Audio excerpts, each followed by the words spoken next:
Hi everyone, and welcome to a new video that I've made about investing. And this time I will talk about creating cash income selling put options. It's a strategy that I've been using myself quite extensively with success.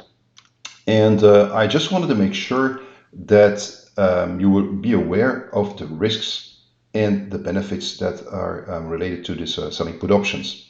You probably all have seen this kind of videos on the internet here and YouTube. You see people promising you the earth, $6,000 a month, 5,000 weekly, generate weekly income, the never lose strategy. Well, if you would look at all these videos, first of all, what you notice is that most of these videos are made in 2021. And guess what? 2021 was an extremely good year, a bull market, an extremely good year to make money on the stock exchange. So whatever you were doing, you were always successful. But if you dive deeper into these videos here, what you will notice is that people very often just show the trades that they are making. Yes, so they see, right? They just show what they're doing. But what they don't talk about a lot is really what's behind those trades, what is the rationale behind the trades they're making, and also what are the risks they're actually taking on some of these trades. I'm pretty sure that a lot of these people here, if you would talk to them today, would have a total different story to tell. And it's true that selling options is very attractive. First of all, and if you look at these videos, yes, indeed, you get instant gratification. If you sell a put option, you immediately get some money on your account, which is great.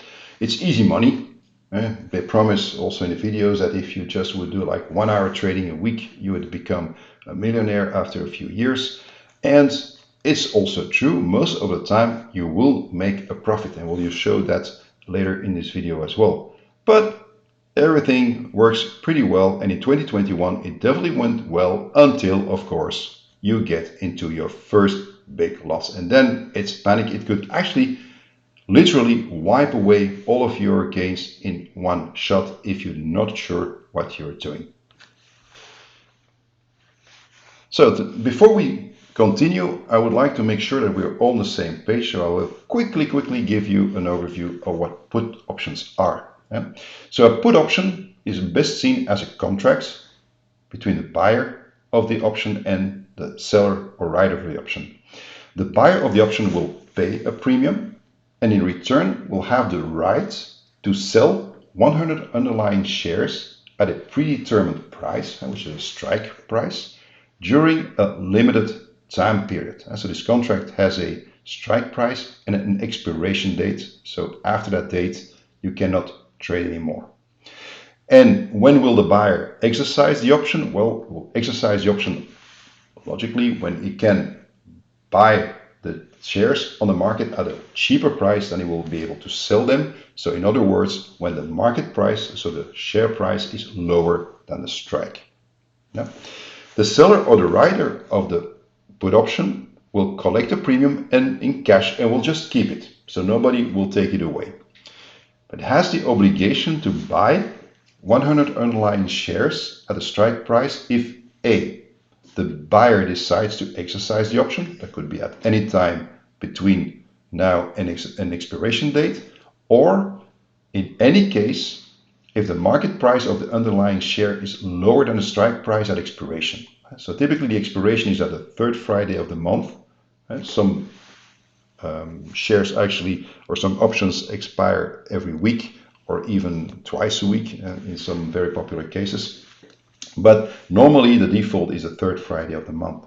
What's also important to notice is that the broker will block a cash amount as a collateral to cover for the potential purchase of the underlying shares. So you have to make sure that in your account you can cover for the purchase of the shares, so 100 shares times the strike price, because the strike price is the amount of money you will have to pay per share if you get the shares assigned to you.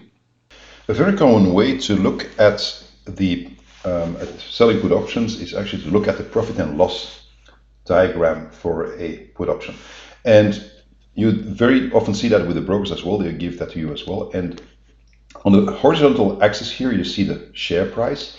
And on the vertical axis, you have the gain or loss that you're making selling put option. So There are a few interesting points here on this graph. First of all, the current share price. Now, this is a real life example. This is an Apple put option, so it's real numbers. And Apple is currently trading at $155.81.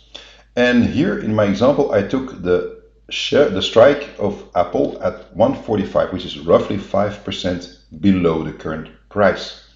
So, as long as the share price of Apple it stays above the strike, stays above $145, I will just keep the premium and nothing else will happen. And the premium is here $3.25 per share. So I obtained $325 for 100 shares.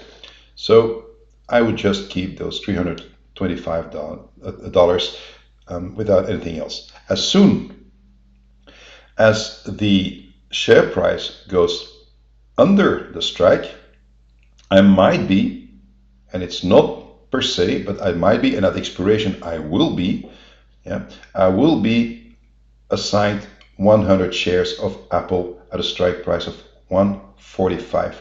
So the share price is going down, but at that moment in time, I will have to buy the shares at 145, even if the share price, the market price of the shares, really goes below. Yeah. So a few terms that we often use here in this graph, as long as the share price is above the strike, we say that the option is out of the money.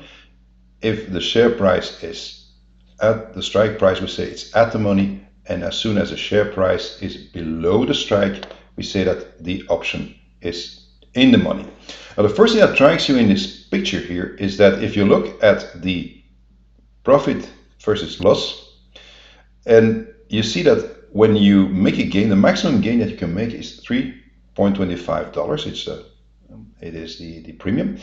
But the maximum loss that you can make is actually equal to the strike, minus 145, but you still keep your premium. So the maximum loss that I could make here is $141.75 if the share price of Apple would drop to zero, which will likely never happen. But anyway, so theoretically, the gain that you can make is 43 times smaller than the loss you can make. So from that perspective, it's a pretty risky graph here. And lots of people will say, hey, I don't want to take this risk here to lose a lot of money at 10 or 20 or 30 times my premium. But you can actually compare this to an insurance company. It's pretty much the same thing. An insurance company actually has the same business model as here. An insurance company will also collect fees. It will collect lots of fees and will statistically know what the chances are that they will have to pay a damage claim. Yeah?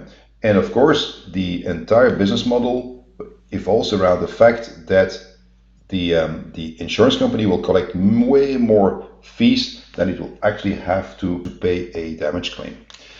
And we can do the same here. So the question that we should ask ourselves is, A, what is the chance that I would end up out of the money versus the chance I will end up in the money? So what is the chance and the probability that I will make a loss compared to the number of times I will be able to collect a premium?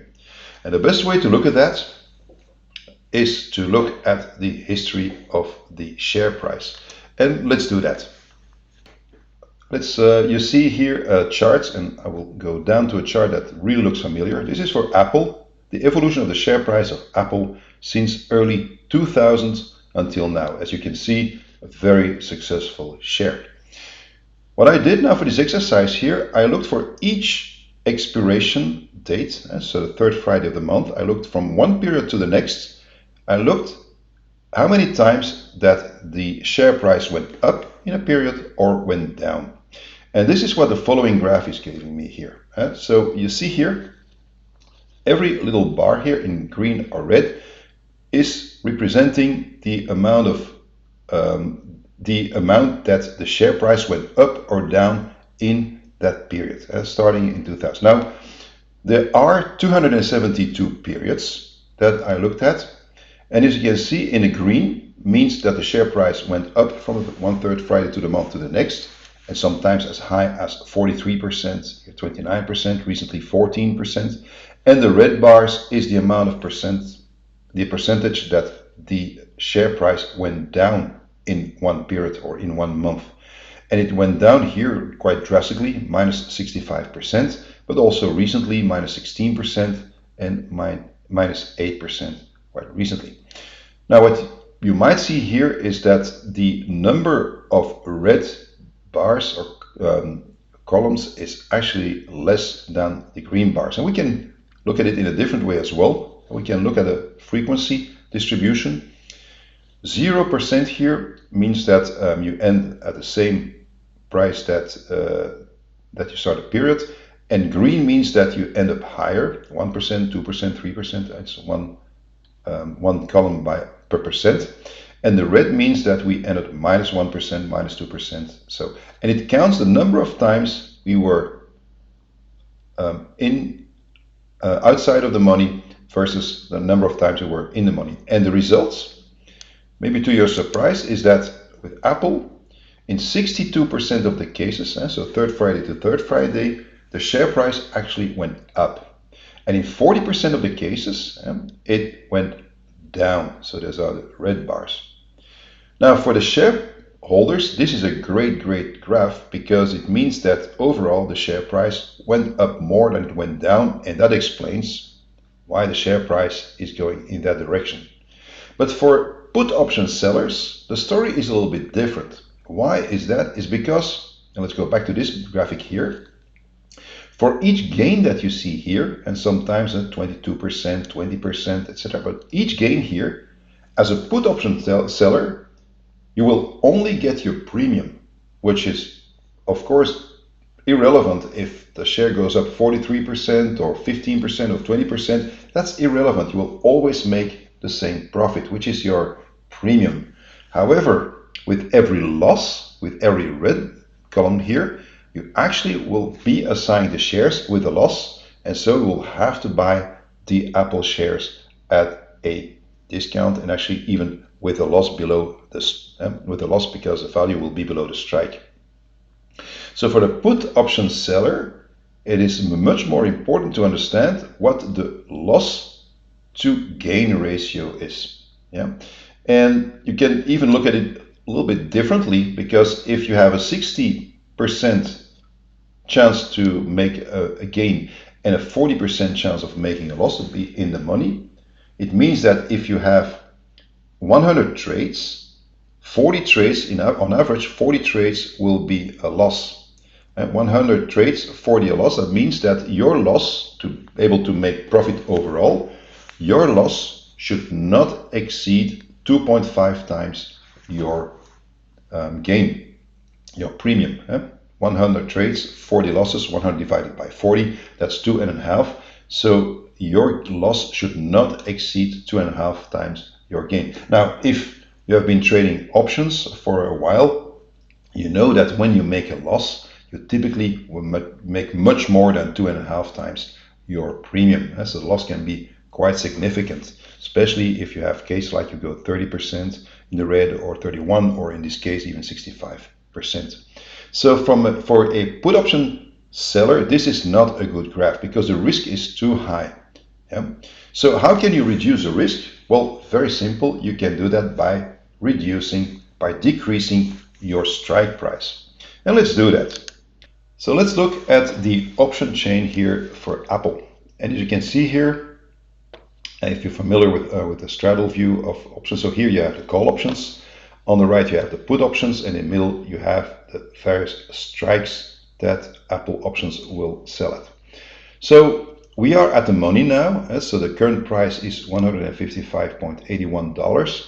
And in our example here, we are selling an option with a strike price of $155, which is at the money. You look at your P&L graph here, we are at the money. So the strike price and the current price are pretty much the same. Now, if you look at this table here, this table represents the various numbers and the various thresholds on this graphic here. Yeah.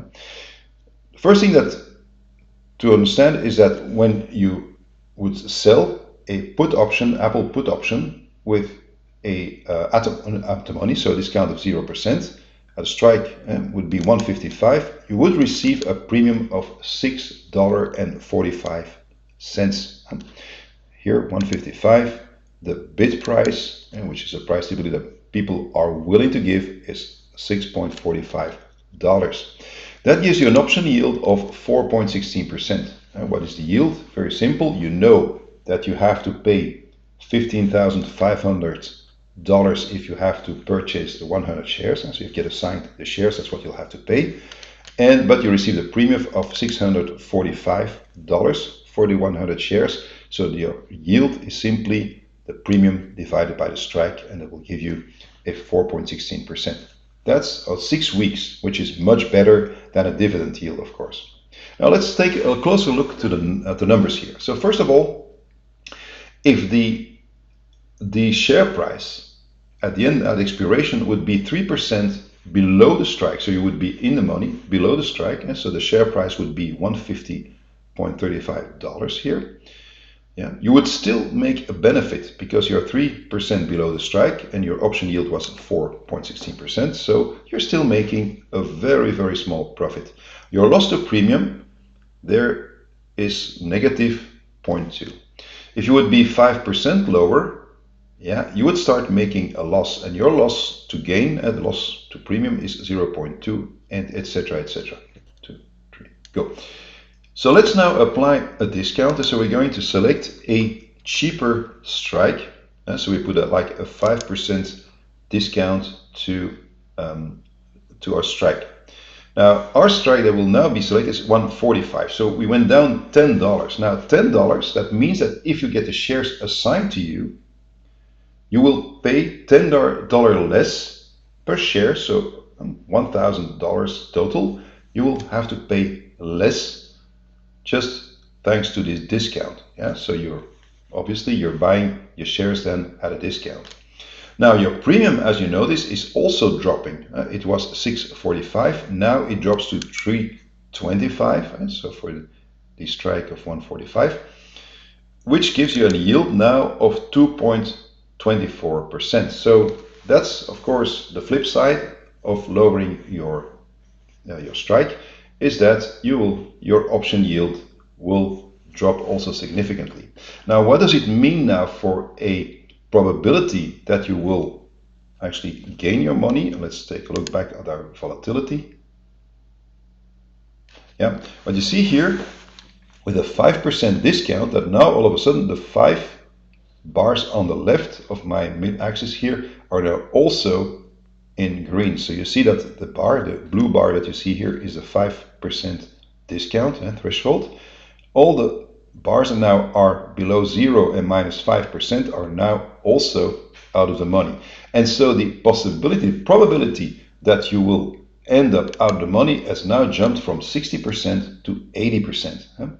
So you have a much bigger chance now to be successful, to end out of the money, but however your premium will be smaller. So the next question you can ask yourself is, hey, great, but how bad or is it actually to end in the money? Because it looks like it's the worst thing that can happen when you sell options, but is it really that bad to end in the money?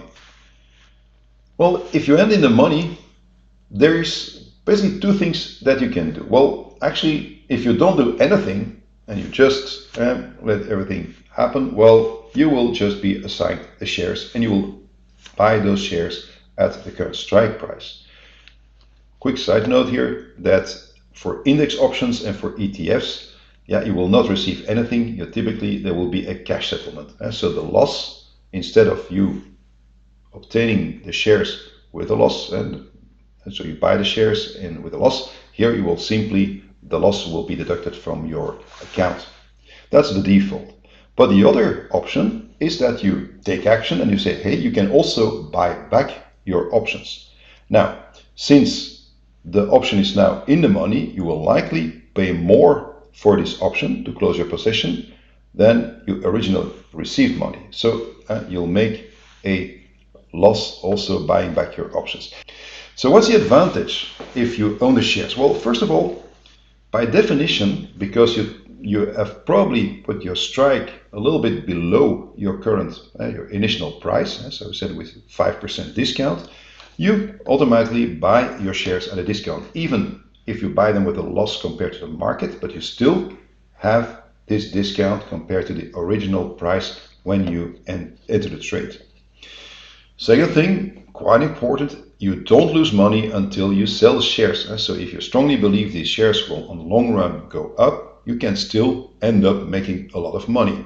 So with Apple, it would never have been a bad thing to just have the shares assigned. You would still have been very, very, very successful. Also, you own at least, by definition, 100 shares, so you could start selling covered call options. And there's also tons of videos around that, but this is also known as a wheel strategy. So you sell puts until you have to buy the shares, and then you start collecting premiums by selling covered call options. And then maybe at some point you will have to sell the shares again, and you can start selling put options again. So that's the wheel strategy. Don't forget, if you own the shares, you will start collecting dividends.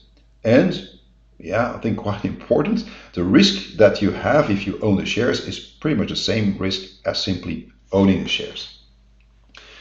Buying back the shares, or the options, is also very interesting because it allows you to take advantage of the time decay of an option. What I mean by that, and you could roll over the option. So rolling over option means that you will buy back your option at the current expiration, and you will sell the exact same option but with a later expiration date, because there will be a time value that is higher. So in 99% of the cases you will be able to obtain a premium, obtain money, by simply selling a option in the future that is farther away in the future. And in some cases, and this happens quite a lot, especially in a bear market like we are now, in a very turbulent market, you could even roll down your option, which means that you will buy back your option and sell the same option at a later date, but at a lower strike, and still get money for that. So the premium might be higher than the premium that you actually paid to close your position.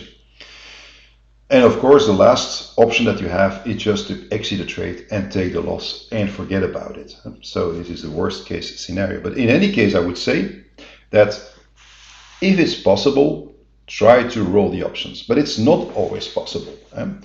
Well, first of all, you might be assigned the shares at any time, because shares can, if the buyer decides to exercise the option, then someone, and it's a random process, one of the sellers will be selected to actually purchase, to buy the 100 shares of the company at strike price. The chance for that to happen is extremely, extremely small. Why? Because for a buyer of an option, it is likely more interesting and more beneficial to sell his option again, because then you also get the advantage of getting the time value rather than exercise where you only get the intrinsic value. So you get your time value on top of your intrinsic value. So in most cases, buyers will wait until expiration, or at least, or very close to expiration, before exercising the option.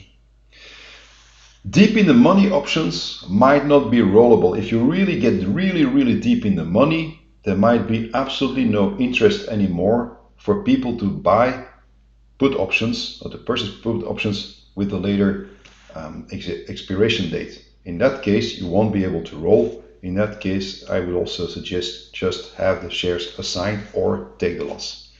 And also, don't forget to take your trading fees into account. So we really try to roll the options when possible. And the question is now, is it always a good solution to roll the option? And here again, we're going to take a little look at the history of the Apple shares to answer that question. So we are back here at the volatility chart for Apple. We have a discount of 5%. Now, the next exercise that I made was really, now, every time that we ended in the money, so for every red bar here, I calculated how long in periods it would have taken to get back to where you started. So to end up out of the money. So you rolled over. How many months would you have needed to roll over to actually be in out of the money again? And this is this graph here. Yeah, and I'll put both next to each other because you can really see the correlation. So here, .com crash, Apple shares dropped 65% in 1 month. Well, it took 49 months, 49 periods, 49 months, which is 4 years, for Apple shares to recover from that crash. So it was extremely long, but it recovered at the end of the day. More recently, let's take the pandemic here, so the minus 23%. Here, minus 23%, it only took 1 month for the Apple shares to recover. So the loss just roll over, and the next period you would just simply end it out of the money. So what you can see with Apple, and that's an interesting conclusion, is that in none of the cases throughout the entire history of Apple since 2000, there have been a case where the Apple shares did not recover in the money drop. And so finally, I would like to show some statistics that I made on my own trades, and just to give you a little bit of a feeling of what you could expect selling put options, especially in a bear market like we have here. I will not talk about absolute numbers because that's really different from one person to another.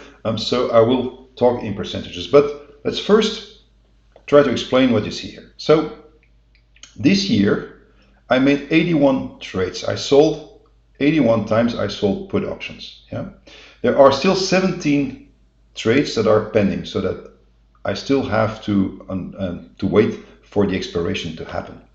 Now the average yield is 3.96%, which is extremely high. So on my collateral, my premium represented almost 4%, and I'm doing monthly trades. So meaning that it's like 4% per month that I'm actually collecting on my collateral. Also keep in mind that my positions, typically I open them with a 10% discount. So it means that the share price will have to drop 10% before it gets in the money. So if a trade goes in the money, it means that it's really, really going bad. So what are the different outcomes of my trades? Well, you can see here that I have 64 trades that were completed, and a trade could end out of the money, so just collecting the premium, or I could have the shares assigned to me, or I could exit the trade, just buying back my options and close the trade. I could do roll down, so I buy back my option and I sell a new option later in time, but at a lower strike, roll over, same strike, and roll up with a higher strike. So let's look at the percentages here. So on the 64 trades, 29 expired out of the money. This is only 45%. 55% of my trades ended in the money, and I actually always have a discount of 10%, so that in 55% of the cases, almost, yeah, the shares went down more than 10% in the period. So it has been a very, very volatile year. So we're very far from the 80% probability of success that we saw with Apple. This is only 45%. In 5 cases, I got the shares assigned to me, and I could have bailed out. I could have but I just let it go and say, okay, I'm okay to own these shares. In 5 situations, I just said, I'll put the shares. Now, I can tell you my shares went down already since I got them assigned, but that's a different story. But in 5 cases, I got the shares assigned to me. In 3 cases, I exited trade. And I exited trade 3 times with a gain. I never made a loss exiting my trade. So exiting a trade with, why would you do that? Exit a trade with a gain? Well, simply because if your share price goes so high in a very short period of time, your put option and the value of your put option will really decrease because actually it will be close to zero. Well, in that case, it's probably better to buy back those options. Yeah, so you free up your collateral and you can start trading options on other shares if necessary. In 20% of the cases, I was able to roll down with gain. Yeah? So I actually was able to close my trade and to reopen it at a lower strike, which is quite impressive. Huh? And again, also thanks to the fact that we had a bear market and very volatile, you could do that. In 10 cases, so 15%, I was able to roll over, and in 4 cases, I did a roll up. Same story. Shares are going up so fast that it's sometimes better to say within the same period, I close my position and I open it up again with a higher strike, and then you can make even additional money. Now, if you look at the conclusion, and so I had a 45% success rate, expiring out money, but thanks to all of the rollovers and roll downs and trade exits that I do, I was able actually to end up 90.6% of my trades ended up making a gain for me. Yeah, so I was able, so if you manage a little carefully and you know what you're doing and you're not taking too many risks, you're able to turn your probability of success from 45% to 90%. Yeah. And if I look at my loss to gain ratio, it's 4. So meaning that on average, my loss that I make is 4 times as big as the average premium I'm making. And if I calculate that in my return, so my yield was 3.96%, but if I also calculate and include all of my losses, my average net return per trade is 2.55%.